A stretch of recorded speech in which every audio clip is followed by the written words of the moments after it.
काली गाई थला परेको 3 दिन भयो। बिचरी उठ्न पनि सक्दिनन्।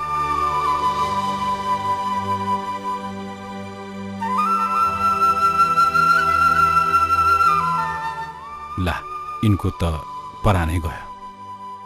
राम राम।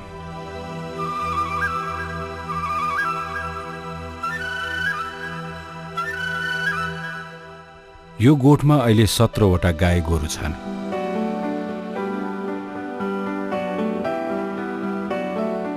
यी सबै बिरामी, अशक्त र वृद्धावस्थाका छन्।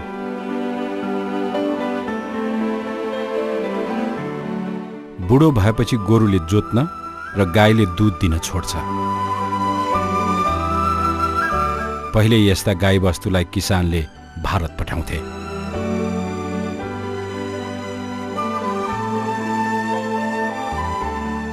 तर अहिले गाउँभरिका बिरामी, अशक्त र वृद्धावस्थाका वस्तुभाव 200 रुपियाँमा किनिन्छ र नमरुन्जेल यहाँ पालिन्छ।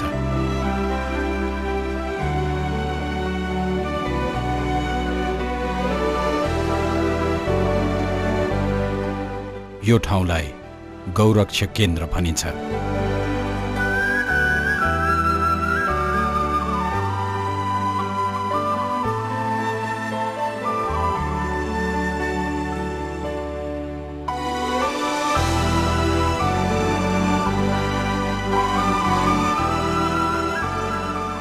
करिब 4 हप्ता अघि मात्र यहाँ ल्याइएको यो गाई भर्खरै मात्र मरेको छ।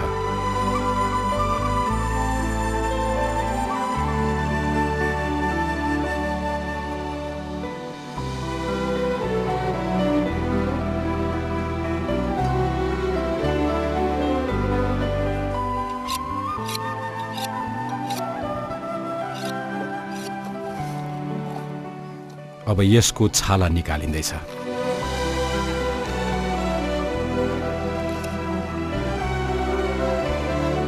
अनि मासु चाहिँ यहाँ राखिन्छ अनि गिद्धलाई खुवाइन्छ।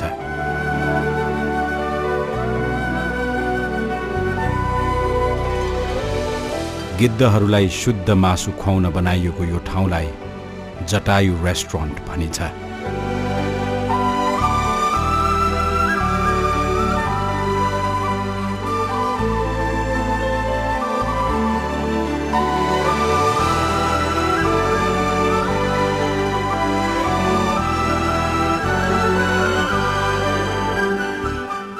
नवलपरासी जिल्लाको कावासोती बजारबाट दक्षिणतर्फ करिब 5 किलोमिटर हिँडेपछि यो ठाउँमा पुगिन्छ।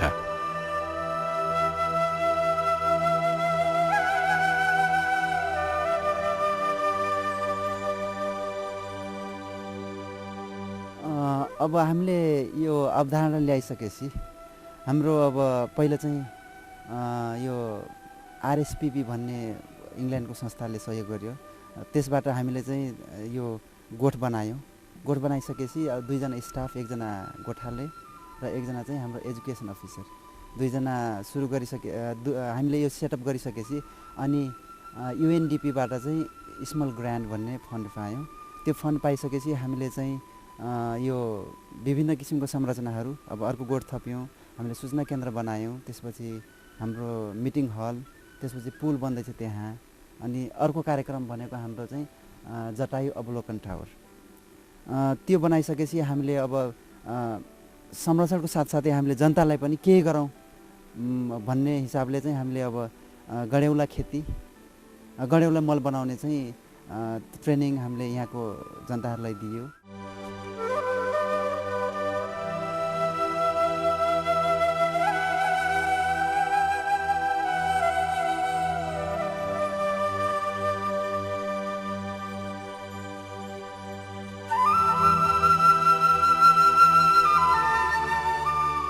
जैविक विविधता बचाउनका लागि गिद्धहरूको संरक्षण अति आवश्यक छ।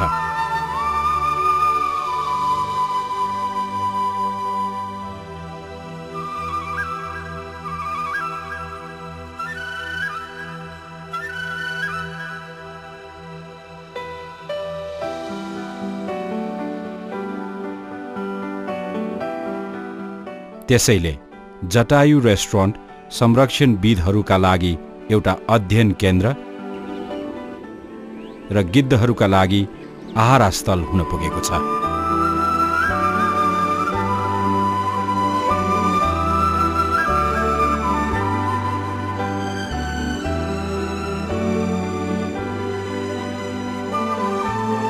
यहाँ अहिले 7 प्रजातिका गिद्धहरू देखिन्छन्। त्यसमध्ये 4 प्रजाति चाहिँ रैथाने हुन्।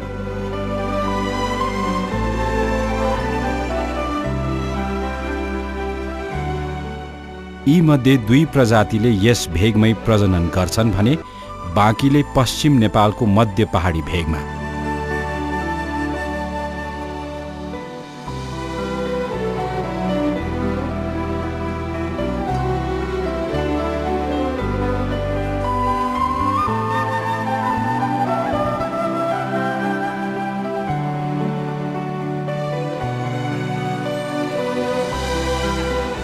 खुशीको कुरा, विश्वले नै अति सङ्कटापन्न मानेका यी 2 प्रजातिका गिद्धले यस भेगमै गुँड बनाउँछन्। नवलपरासी जिल्लामा पर्ने चितवन राष्ट्रिय निकुञ्जको मध्यवर्ती क्षेत्रमा मात्र 30 वटा डङ्गर र 2 वटा सानो खैरो गिद्धको गुँड देख्न सकिन्छ।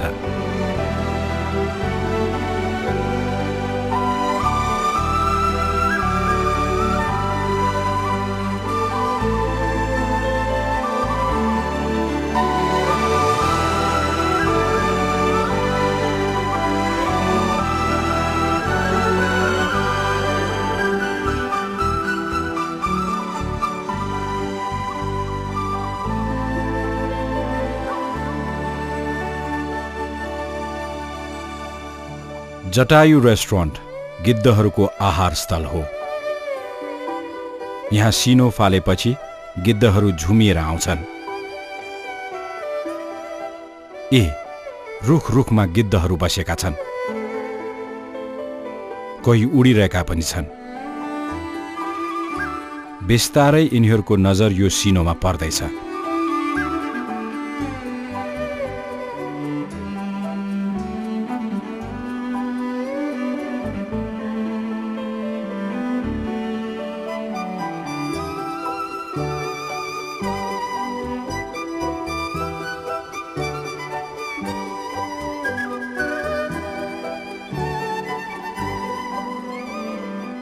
ल, एकैछिनमा सिनो स्वात्तै पारिदिए गिद्धहरूले।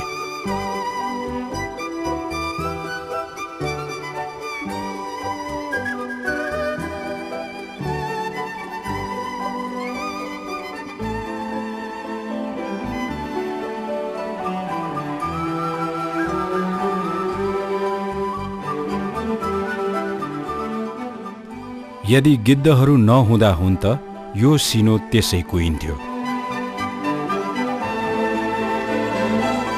कुकुरहरूले लुछा चुडी गर्थे, रोग र दुर्गन्ध गाउँ छिर्न सक्थ्यो।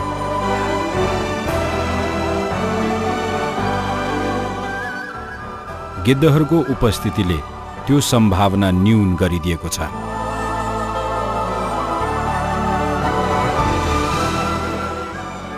त्यसो त प्राकृतिक कुचिकार मानिने गिद्धको वातावरणीय सन्तुलनमा ठूलो भूमिका हुन्छ।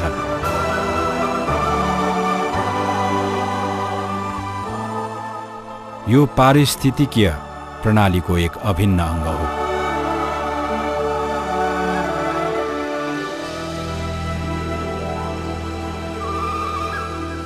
जैविक विविधता र वातावरणीय सन्तुलनका दृष्टिले यति महत्त्वपूर्ण पंक्षी नेपालबाट समेत बिस्तारै लोप हुँदैछ।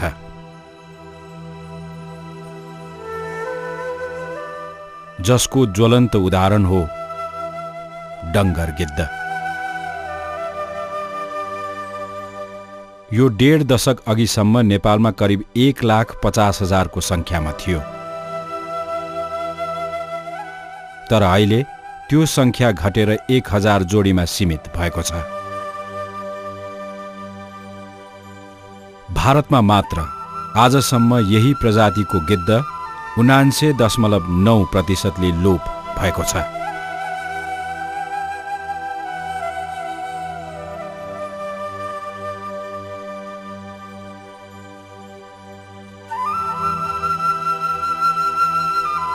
गिद्ध लोप हुनुको मुख्य कारण डाइक्लोफेनिक नामक औषधि हो।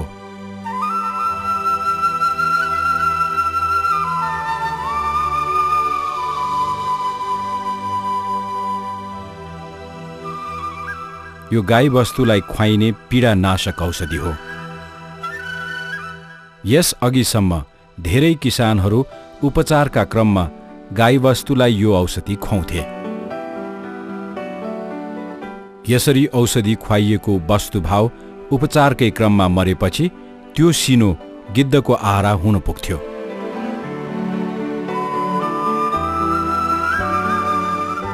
यस्तो मासु खाएपछि गिद्धहरू भटाभट मर्थे।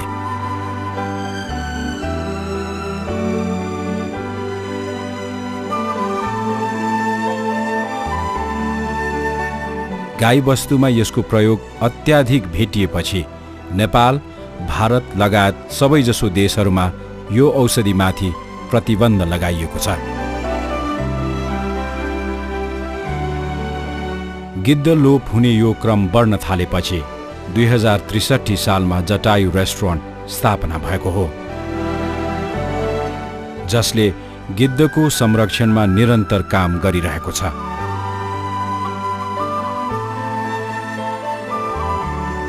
यसको स्थापना अघि यस भेगमा 70 को हाराहारीमा गिद्धहरू देखिन्थे। अहिले यो संख्या 160 नागेको छ।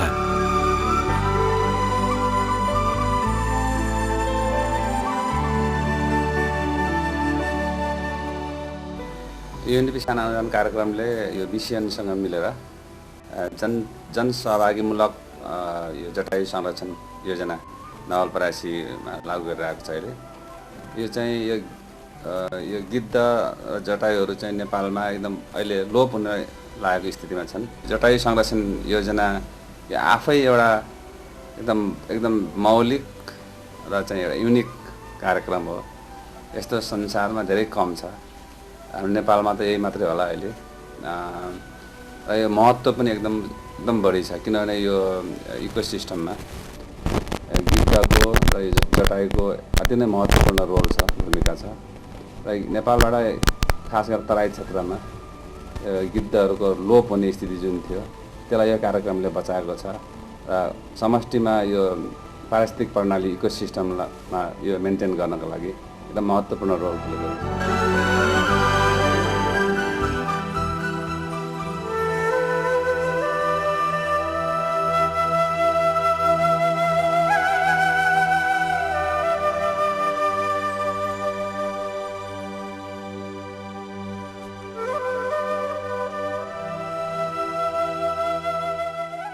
यो नवलपरासी जिल्लाको पिठौली गाउँ विकास समिति हो। यहाँका धेरैजसो घरका भित्तामा गिद्ध र अन्य चराचुरुङ्गीका पोस्टरहरू देख्न सकिन्छ।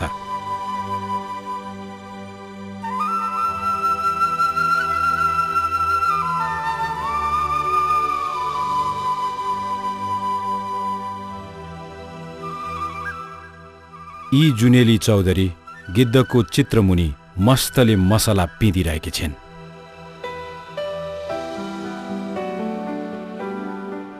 यो दृश्य देख्दा लाग्छ गाउँलेमा ठूलै परिवर्तन आएछ।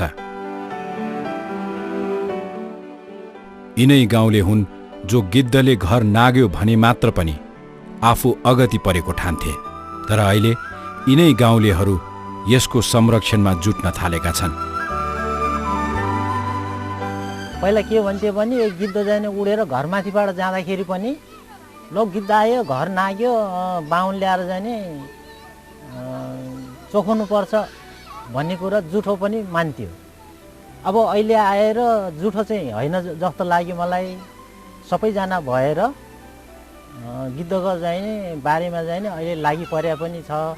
यो कार्यक्रम आएकोमा हामी यो गाउँ लगायत गाविस सिङ्गो देश नै यसमा चाहिँ हामीलाई एकदम खुसी लागिरहेको कि तपाईँहरूले कार्यक्रम यहाँ दिनुभयो, 2-4जना भाइहरूले रोजगार पाउनुभयो होइन। यस्तै गरेर यो कार्यक्रम बढ्दै जाओस् र यहाँ थायी रूप लियोस् भन्ने चाहिँ हामी सबैजनाको इच्छा छ।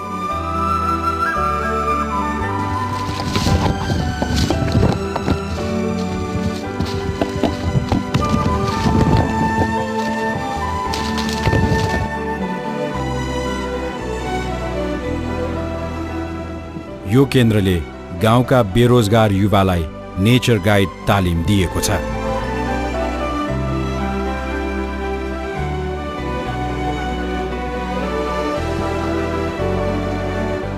घर घरमा गई गिद्धको उपयोगिताबारे जनचेतना फैलाउन थालेको छ।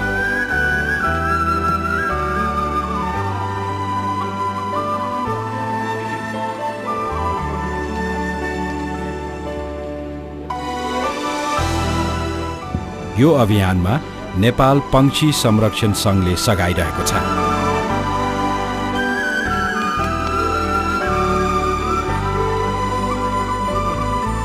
जब हाम्रो पहलमा चाहिँ औषधि व्यवस्था विभागले डाइक्लोफेनाक भन्ने जुन पशुको लागि प्रयोग गर्ने औषधि थियो त्यसलाई ब्यान गरे, प्रतिबन्ध लगायो। त्यसपछि हामीले चाहिँ के नोट गर्यौँ भने वाइल्ड स्टेजमा गिद्धहरूको लागि खानाको केही कमी छ र त्यो खानाको कमीको परिपूर्ति गर्नुको साथसाथै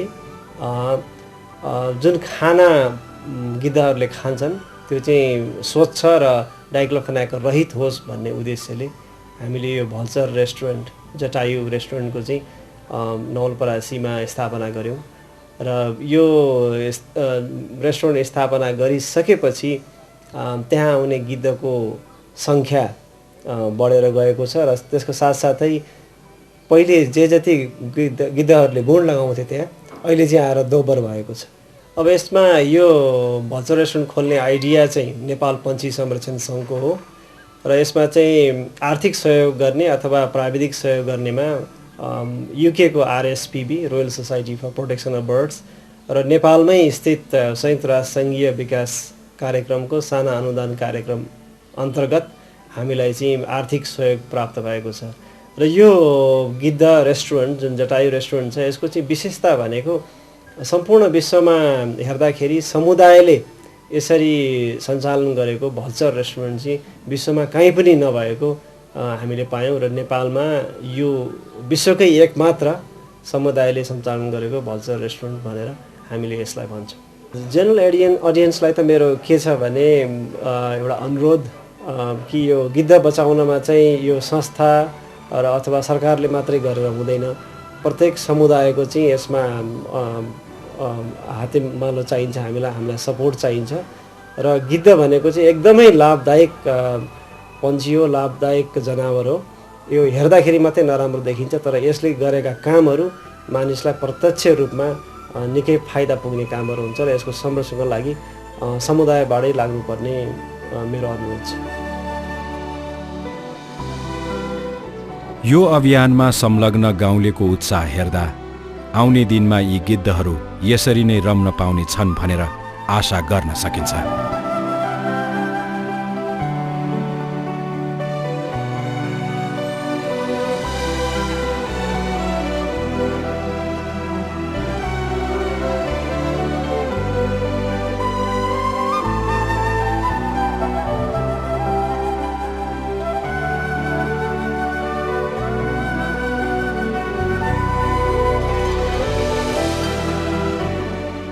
जैविक विविधता वातावरणको सन्तुलन मात्र होइन, मानिस र प्राणी बीचको सम्बन्धको एउटा नमुना हुन सक्छ नवलपरासीको यो गाउँ।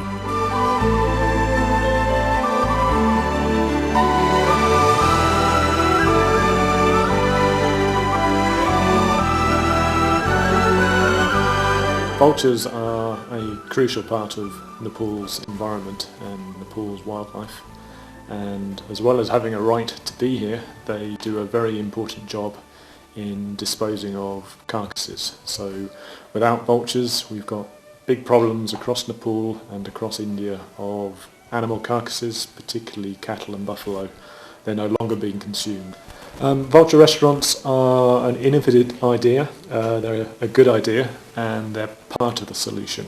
So certainly in West Nowalparasi, where I have visited, they're doing tremendous work making sure that safe food is available for vultures, and that's crucial. They're buying and being given old cows and old buffalo, and they're giving them a safe retirement. And when those animals die, they make sure that they have no veterinary drugs, no diclofenac in them, and they're putting those animals out for the vultures. And it appears to be working, so we're attracting more vultures into that area.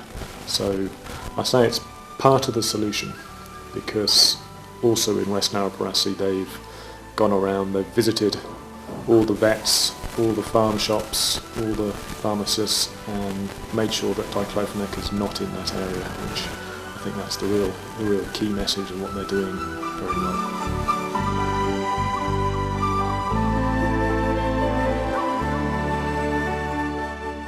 यसैको अनुकरण सबैतिर हुन सके निश्चित छ। प्राकृतिक कुचिकार मानिने यी गिद्धहरू सर्वत्र फैलने थिए, आशा गरौँ।